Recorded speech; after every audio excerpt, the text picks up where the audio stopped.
겉으로는 평화로워 보이지만 실제로는 해결되지 않은 갈등과 억눌린 감정이 남아있는 관계들이 있습니다. 진정한 화해 없이 이루어진 이러한 관계는 오히려 더 큰 불행을 초래할 수가 있습니다. 오늘 본문은 그러한 불완전한 화해가 어떠한 비극으로 이어질 수 있는지 잘 보여주고 있습니다. 오늘 본문에서 압살롬은 다윗을 반역하여 왕위 찬탈을 시도하고 있습니다. 왜 압살롬이 반역을 시도했을까요? 이 사건을 이해하기 위해 그 배경을 먼저 조금 간략하게 짚고 넘어갈 필요가 있습니다. 그 비극은 다윗의 장자인 암논이 그의 이복누인 다말을 욕보인 사건에서부터 시작됩니다. 그러나 다윗은 이 죄에 대해서 어떠한 징계도 하지 않고 어떠한 벌도 내리지 않고 오히려 분노만 할 뿐이었습니다. 그러자 다말의 친오빠였던 압살롬이 복수를 마음에 결심하고 2년 동안 복수의 칼날을 갈다가 결국은 계획적으로 암논을 살해한 후에 그의 외조부가 있는 그 술 땅으로 도망하게 됩니다. 이후 시간이 지나 암논에 대한 마음이 옅어지고 이제 도망가 있는 압살롬에 대한 그리움이 짙어짐을 알게 된 요압의 중재로 압살롬은 이제 예루살렘으로 귀환하게 되었습니다. 그러나 다윗은 그를 2년 동안 만나주지 않았습니다. 기다림에 지친 압살롬은 요압의 밭에 불을 지르고 그로 인하여서 겨우 다윗과의 만남이 성사됩니다. 자, 그리고 마침내 다윗은 압살롬을 만나서 서로 입맞춤하면서 화해를 하게 됐죠. 그런데 그 만남에는 죄에 대한 어떠한 언급도 없고 공의의 실현도 전혀 없었습니다. 결국 그 화해는 내면의 회개와 공의를 상실한 그저 겉모습뿐인 화해로 끝나고 말았습니다. 자, 이와 같이 성경은 다윗이 밧세바를 범하고 그의 남편 우리아를 죽인 그 죄의 연장선상에서 그의 자녀들 사이에 일어난 어떤 죄의 참혹한 결과를 우리에게 가감없이 보여주고 있습니다.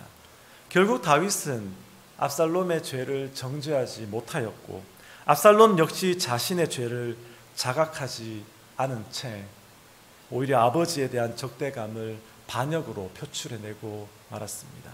그리하여 마침내 압살롬의 반역 앞에서 다윗과 그를 따르던 백성들은 이제 울면서 급히 도망쳐야만 했습니다. 오늘 성경 말씀을 보시면 다윗이 눈물을 흘리면서 감람산으로, 이 성경에는 올리브산으로 되어 있는데 우리가 잘 아는 그 산의 이름은 감람산이죠. 그 감람산으로 올라갔다고 기록하고 있습니다. 자기가 지은 죄와 그 죄에서부터 파생된 그의 자녀들의 죄, 그리고 그 결과로 초래된 현재의 상황 앞에서 다윗은 하나님께 눈물로 회개하며 감람산을 오르고 있습니다. 그때 누군가가 다윗에게 말합니다. 압살롬과 함께 반역한 사람들 중에 아히도벨이 있다는 것이죠. 그러자 다윗은 즉시 하나님께 기도합니다. 주님, 부디 아히도벨의 계획이 어리석은 것이 되게 하여 주십시오. 유대 전성을 따르면 아히도벨은 모든 사람이 인정한 가장 뛰어난 2명의 책사 중에 한 사람이었습니다. 한 사람은 이스라엘 백성이 출애굽할 때 만났던 예언자 발람이었고, 또 다른 한 사람으로서 오늘 본문에서 만나는 아히도벨을 유대 전성에서는 가장 뛰어난 책사였다고 꼽고 있습니다. 성경도 이를 뒷받침하고 있는데 사무엘하 6장 23절의 말씀을 보시면 이렇게 기록하고 있습니다. 사무엘하 6장 23절을 보시면 사람들은 아히도벨이 베푸는 모략은 무엇이든지 마치 하나님께 여쭈어서 받은 말씀과 꼭 같이 여겼다. 다윗도 그러하였지만 압살롬도 그러하였다. 자, 이 말씀을 비추어 볼 때 다윗의 그 수많은 성전, 이긴 그 모든 승전에는 아히도벨의 책략이 지대한 영향을 미쳤음을 우리는 추측해 볼 수가 있습니다. 그런데 이렇게 명철하고 이렇게 뛰어난 아히도벨이 너무나도 쉽게 압살롬의 반역에 가담하는 모습을 우리가 오늘 본문을 통해서 보게 됩니다. 그는 오랜 시간 동안 다윗을 섬겨왔던 책사였고 충성을 다했던 다윗의 부하였습니다. 그런데 그가 다윗을 배반하고 압살롬의 반역에 참여하게 됩니다. 그리고 압살롬으로 하여금 돌이킬 수 없는 행동을 하도록 모략을 꾸밉니다. 성경을 처음 읽을 때는, 제가 설교를 준비하며 성경을 처음 읽을 때는 대수롭지 않게 여겼지만 계속해서 묵상하다 보니까 뭔가가 좀 이상했습니다. 왜 아히도벨이 반역에 참여했을까? 다윗을 그렇게 오래 따라다녔으면 다윗이 하나님의 신뢰를 받는 자고 하나님이 함께 하신 자고 다윗이 나가는 그 모든 전쟁터에는 하나님이 승리를 주셨다는 것을 자신도 알고 있을 터인데 왜 반역에 가담했을까? 아히도벨은 과연 어떠한 인물이었을까? 자, 이러한 배경들을 염두에 두고 오늘 우리는 죄의 전념성과 악의 파장에 대해서 깊이 생각해 보고자 합니다. 더 나아가 이러한 죄의 현실에도 불구하고 하나님을 신뢰하고 하나님께 회개하며 사는 삶이 얼마나 중요한지 그것에 대해서 함께 나누고자 합니다. 함께 말씀을 통해 하나님의 은혜를 누리는 시간 되기를 주님의 이름으로 축원드립니다. 자, 먼저 오늘 본문 17장 말씀은 아히도벨의 모략이 뜻대로 이루어지지 않자 그가 스스로 목숨을 끊는 장면으로 마무리되고 있습니다. 23절 보시면 아히도벨이 자살한다라는 장면으로 마무리되고 있습니다. 근데 이를 위해서 우리는 먼저 본문 1절부터 14절을 통해서 왜 아히도벨의 계략이 무엇이었는지 그리고 그것이 왜 저지되었는지를 한번 살펴볼 필요가 있습니다. 자, 1절과 2절을 보시면 아히도벨이 압살롬에게 다음과 같이 말하고 있습니다. 부디 내가 12,000명을 뽑아서 출동하여 오늘 밤으로 다윗을 뒤쫓도록 허락하여 주십시오. 그가 지쳐서 힘이 없을 때에 내가 그를 덮쳐서 겁에 질리게 하면 그를 따르는 모든 백성이 달아날 것입니다. 그때 내가 왕만을 쳐서 죽이면 됩니다. 이 계략은 다윗 왕만 죽이겠다는 아주 매우 집중적이고 당시 상황 속에서는 가장 효율적이고 적실한 계획처럼 보입니다. 그런데 이 결정적인 순간에 압살롬은 후세를 부릅니다. 이전 장을 우리가 함께 읽었지만 15장, 16장을 보시면 후세는 다윗의 오랜 친구였습니다. 지금 그는 거짓 투항에서 압살롬의 진영에 들어가 있는 상태로서 압살롬의 전략을 살펴서 다윗에게 전달하는 그러한 스파이의 임무를 하고 있었습니다. 그런 그에게 압살롬이 지금 아히도벨의 계략에 대해서 물어보는 것이죠. 너는 아히도벨의 계략에 대해서 어떻게 생각하느냐? 그러자 후세가 곧바로 아히도벨의 계략이 좋지 않다고 반박을 합니다. 대신에 다른 계략을 내어놓습니다. 11절을 한번 보겠습니다. 11절 말씀을 보시면 내 제안은 이스라엘 모든 사람이 다 단에서 베델에 이르기까지 너에게 모여 너 자신이 직접 전쟁터에 나가시는 것입니다. 현재 상황은 어떻습니까? 현재 상황은 압살롬이 기습한 상황입니다. 기습해서 예루살렘을 거의 점령해가는 그러한 시점이었습니다. 그리고 다윗을 따르는 자들은 황급하게 도망치고 있는 그러한 상황이었습니다. 따라서 곧바로 도망하는 다윗을 추격해서 그가 진열을 정비하기 전에 치는 것이 가장 효과적인 그러한 전략이라고 할 수가 있습니다. 그런데 후세가 내놓은 전략은 겉보기에는 그럴싸하고 거창한데 실제로는 시간이 걸리는 것이고 다윗으로 하여금 전열을 재정비할 수 있게 만드는 그러한 계략이었습니다. 누가 보더라도 아히도벨의 계략이 더 명확하고 효과적이지만 오늘 14절을 보시면 압살롬뿐만이 아니라 모든 백성이 후세의 계략이 더 좋다라고 그렇게 말하고 판단합니다. 14절 한번 볼까요? 이 압살롬과 이스라엘 모든 사람이 아렉 사람 후세의 계책이 아히도벨의 계략보다 낫다고 말했습니다. 왜 아히도벨의 좋은 계략이 저지되었나요? 14절 후반부에 바로 기록되어 있죠. 14절 후반부에 이는 여호와께서 아히도벨의 좋은 계책을 어리석게 만드셨기 때문입니다. 여러분, 아히도벨의 계책을 막으신 분은 바로 하나님이셨습니다. 사람의 눈에는 아히도벨의 전략이 가장 합리적으로 보일 수 있습니다. 그렇지만 하나님은 다윗의 기도를 들으시고 그 계략을 무력화시키셨습니다. 앞서 말씀드렸다시피 다윗은 아히도벨이 압살롬에게 붙었다라는 그런 이야기를 듣고 그 바쁜 도망치는 과정에서도 기도했다고 했죠. 어떻게 해요? 하나님 제발 부디 아히도벨의 계략이 이번에는 어리석은 것이 되게 해주십시오. 그렇게 간절히 기도했던 장면을 우리는 읽었습니다. 여러분, 인간 아히도벨의 계략은 하나님의 기름 부음 받은 왕인 다윗을 제거하는 것이었지만 하나님의 계획은 당신이 세우신 왕인 다윗을 지키시는 것이었습니다. 다윗은 자기의 죄 그리고 그 죄에서 파생된 그 파괴적인 결과들 앞에서 하나님을 원망하지 않았습니다.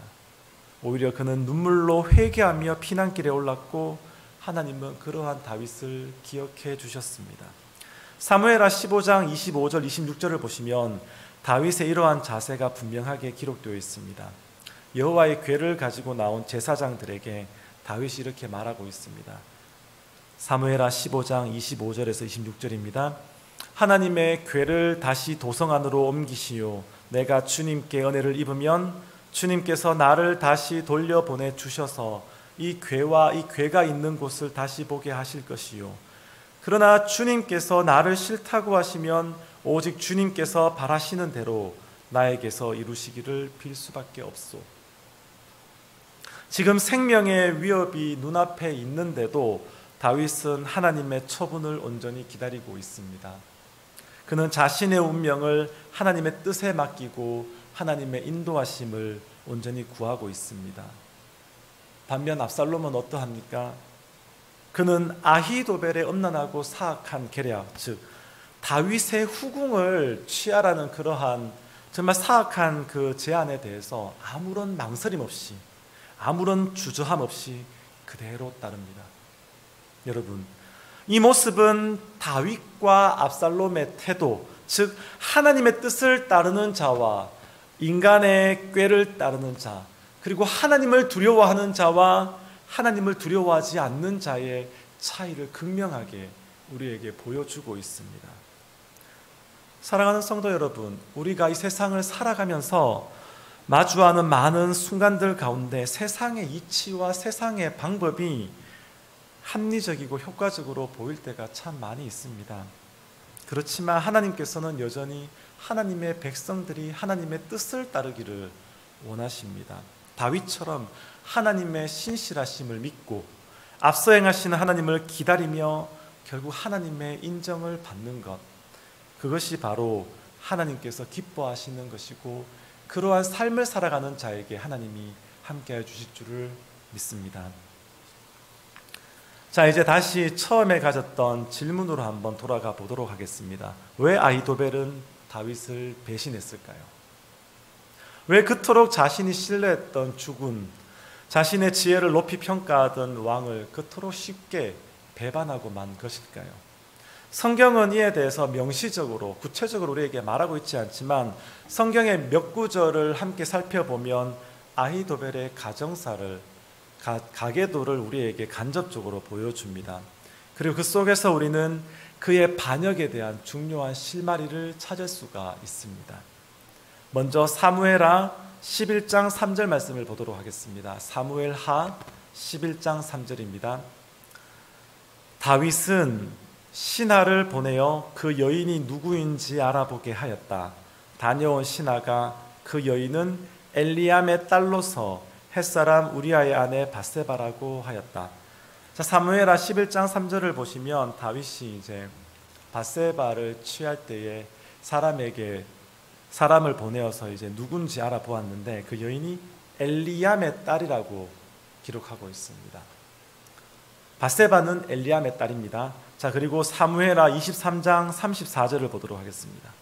사무엘하 23장 34절을 보시면 마아가 사람의 손자로 아하스베의 아들 엘리벨렉과 길로 사람 아히도벨의 아들 엘리암과, 자, 이 말씀을 보시면 길로 사람 아히도벨의 아들 엘리암이라고 말하고 있습니다. 아히도벨의 아들이 엘리암이고 엘리암의 딸은 밧세바입니다. 자, 이렇게 보면 어떻게 됩니까? 아히도벨은 밧세바의 할아버지가 됩니다. 엘리암은 아히도벨의 아들이었고 엘리암의 딸이 밧세바이니 밧세바에게 아히도벨은 할아버지고 아히도벨에게 밧세바는 딸인 거죠. 자, 다윗이 범했던 죄. 다윗이 무슨 죄를 범했습니까? 밧세바를 취한 죄를 범했죠. 그리고 밧세바의 아내였던 우리야, 그의 충성스러운 신하였던 우리야를 전쟁터에서 죽였죠. 자, 그러한 죄는 단지 하나님과 다윗 사이에 개인적으로 해결해야 될 문제가 아니었습니다. 그것은 아히도벨의 가문과 직결되는 그러한 일이었습니다. 아히도벨이 정치의 중심에서 멀어져서 길로 그의 고향 땅으로 돌아갔던 것도 어쩌면 이 사건과 관련된 것일 수 있을 것입니다. 다윗이 죄책감 때문에 그를 멀리 보내버린 것인지 아니면 아히도벨 스스로 분노와 실망으로 다윗을 떠난 건지 우리가 구체적으로 알 수는 없지만 성경은 이 부분에 대해서 침묵하고 있지만 분명히 그 사건이 그들 사이의 관계에 큰 영향을 미쳤으리라고 우리는 추측할 수가 있습니다. 여러분, 압살롬처럼 그에게도 상처와 분노가 있었겠죠. 밧세바가 다윗의 아내가 되었다는 사실이 그에게 기뻤을까요? 그의 손자가 그리고 그의 손녀가 그리고 그의 손녀에게서 태어나는 증손자가 나중에 이스라엘의 왕이 되겠다는 그 다윗의 그 약속이 그에게 어떠한 기쁨이 되었을까요? 희망이 되었을까요? 전혀 그렇지 않았습니다. 오히려 그는 다윗으로부터 멀어졌고 마음속 깊은 곳에서 그를 다윗을 무너뜨릴 기회를 찾고 있었던 것처럼 보입니다. 그래서 압살롬이 그를 불렀을 때 그는 주저하지 않았습니다. 다윗의 후궁들을 범하라는 나쁜 꾀를 주었습니다. 더 나아가 12,000명의 병사를 자신이 직접 이끌고 가서 다윗을 죽이겠다고 그렇게까지 이야기하고 있죠. 이런 정황들을 볼 때 아히도벨은 다윗을 마음 깊이 뼛속 깊이 미워했던 것 같습니다. 마치 압살롬이 아버지를 향해 품었던 마음처럼 말입니다. 그런데 이 지점에서 우리는 중요한 신앙의 순간을 맞이하게 됩니다. 저 삶에서 억울하고 분한 일을 당했을 때, 감당할 수 없는 상처가 생겼을 때 바로 그때 하나님께서 우리의 대응을 지켜보고 계신다라는 사실입니다. 자, 본문 속에서 압살롬과 아히도벨은 그 문제의 해결이 자기 자신들에게 있다고 생각합니다. 그래서 스스로 판단하고 스스로 행동하였습니다. 그러나 다윗은 달랐습니다. 압살롬이 자신을 죽이려 한다는 소식을 들을 때에도, 피난길에 올랐을 때에도, 그리고 반격의 기회가 왔을 때에도 그는 언제나 먼저 하나님을 찾았습니다. 하나님, 어떻게 하면 되겠습니까? 하나님 도와주세요. 그는 자신의 죄의 무게와 그로 인한 죄의 파장에 대해서 깊이 슬퍼했고 하나님 앞에 무릎 꿇고 회개하며 기도했습니다. 반면 아히도벨은 처음부터 끝까지 자기 중심적입니다. 아히도벨이 받은 상처에 대해서 우리가 부인할 수가 없죠. 얼마나 상처를 많이 받았겠습니까? 얼마나 감당할 수 없는 그 어떤 자신의 가문의 명예가 무너지는 그러한 상황 속에서 얼마나 힘이 들었겠습니까? 그렇지만 그는 그러한 상황 속에서 하나님을 찾지 않았습니다.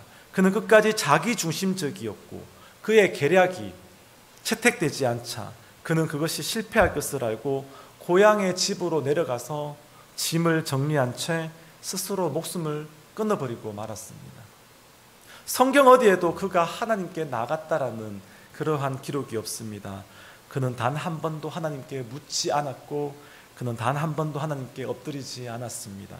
성경은 그 침묵을 통해서 그의 인생에서 하나님의 부재를 조용히 우리에게 드러내어 주고 있습니다. 다윗과 압살롬 그리고 아히도벨, 이 세 인물을 바라보면 누구의 죄가 더 크다라고 어떻게 말할 수가 없습니다. 다윗은 밧세바를 범하고 우리아를 죽임으로써 아히도벨의 가문에 큰 어떠한 수치를 남겼습니다. 압살롬은 형 암논을 죽였고 아버지를 반역했습니다. 아히도벨은 어떻습니까? 복수심에 사로잡혀 사악한 꾀를 내었고 다윗을 죽이려 했으며 결국 스스로 생을 마감하고 말았습니다. 누구의 죄가 더 큽니까? 아니, 이 셋 중에 누구에게 선함이 있습니까? 죄가 또 다른 죄를 낳고 그 죄는 또 전염되어서 악취를 풍기는 과정을 성경은 우리에게 담담하게 보여주고 있습니다. 이처럼 죄는 무섭습니다. 죄는 단지 개인의 실수로 끝나지 않고 주변 사람을 무너뜨리고 더 나아가서 공동체 전체에 큰 파장을 일으킵니다. 그렇기 때문에 죄는 최대한 신속하고 철저하게 다루어져야 합니다. 날마다 죄를 죽이는 삶, 즉 죄가 우리의 삶을 지배하지 못하도록 하는 죄와 처절하게 싸우는 삶을 우리는 매일매일 살아야 합니다. 다윗이 압살롬과 아히도벨과 달랐던 점이 바로 여기에 있습니다. 그 역시 지을 수 없는 큰 죄를 범하였지만 그 죄 앞에 그는 하나님 앞에 무릎 꿇었습니다. 그는 하나님의 뜻을 두려워하였고 하나님의 처분에 자신을 온전히 맡겼습니다. 밧세바를 범하고 우리야를 죽였을 때 나단 선지자가 와서 죄를 책망했을 때 어떻게 했습니까? 무릎을 꿇고 회개했죠. 압살롬이 반역해서 쫓겨가는 그 과정 속에서도 어떻게 했습니까? 울면서 하나님 앞에 회개하면서 피난을 떠났습니다. 그러나 압살롬은 어떻게 했습니까? 압살롬은 스스로 다윗을 죽이려 했고 자신의 복수를 자신의 힘으로 완수하려고 했습니다. 아히도벨도 마찬가지였습니다. 자기의 계략이 받아들여지지 않자 그는 그 일이 실패할 것을 알았고 고향으로 돌아가서 자결하고 맙니다. 그는 끝까지 하나님을 찾지 않습니다. 끝까지 하나님 앞에 엎드리지 않았습니다. 다윗만이 하나님을 신뢰했습니다. 다윗만이 주님께서 내게 바라시는 대로 이루어지기를 원합니다라고 고백을 하며 회개의 눈물을 흘렸습니다. 그리고 역설적이게도 이러한 그의 큰 죄는 그의 회개하는 모습을 통해 하나님 앞에서 그의 신실함을, 그의 진실함을 더욱더 크게 부각합니다. 하나님께서는 이처럼 다윗과 같이 하나님 앞에 자신의 죄를 다 내어놓고 회개의 무릎을 꿇는 자에게 은혜를 베풀어 주십니다. 자, 이런 관점에서 로마서 5장 20절 말씀이 우리에게 또 새롭게 다가옵니다. 로마서 5장 20절 말씀을 보시면 이렇게 말씀하고 있습니다. 그러나 죄가 많은 곳에 은혜가 더욱 넘치게 되었습니다. 죄가 많은 곳에 은혜가 더욱 넘치게 되었습니다. 이 말씀이 결코 우리가 은혜를 얻기 위해 죄를 지어도 된다 허락하는 그러한 말씀이 아니라는 사실을 우리는 잘 알고 있지요. 오히려 우리가 하나님의 거룩하심 앞에서 우리의 죄악됨을 더 깊이 깨달을수록 우리의 죄성을 알고 그 죄를 자복하고 회개하고 나아갈 때 하나님의 은혜가 얼마나 크고 놀라운지 깨닫는다라는 그러한 말씀입니다.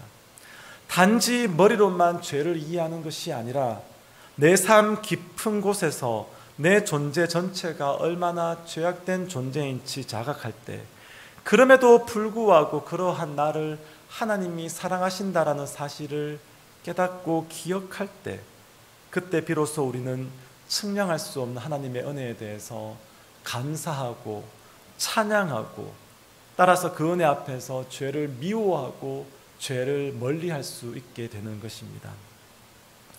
우리 마지막으로 다윗이 피난길에 오르면서 올리브산, 즉 감람산에 올라갔다는 사실을 기억하면서 말씀을 마무리하고자 합니다. 감람산은 어디입니까? 겟세마네 동산입니다. 그곳은 우리 주님께서 우리의 죄를 짊어지시고 하나님 앞에 땀이 피가 되도록 기도하신 바로 그 자리입니다. 요한복음 17장에 기록된 온 인류를 위한 대제사장적인 기도를 베푸신 그 장소가 바로 그곳입니다.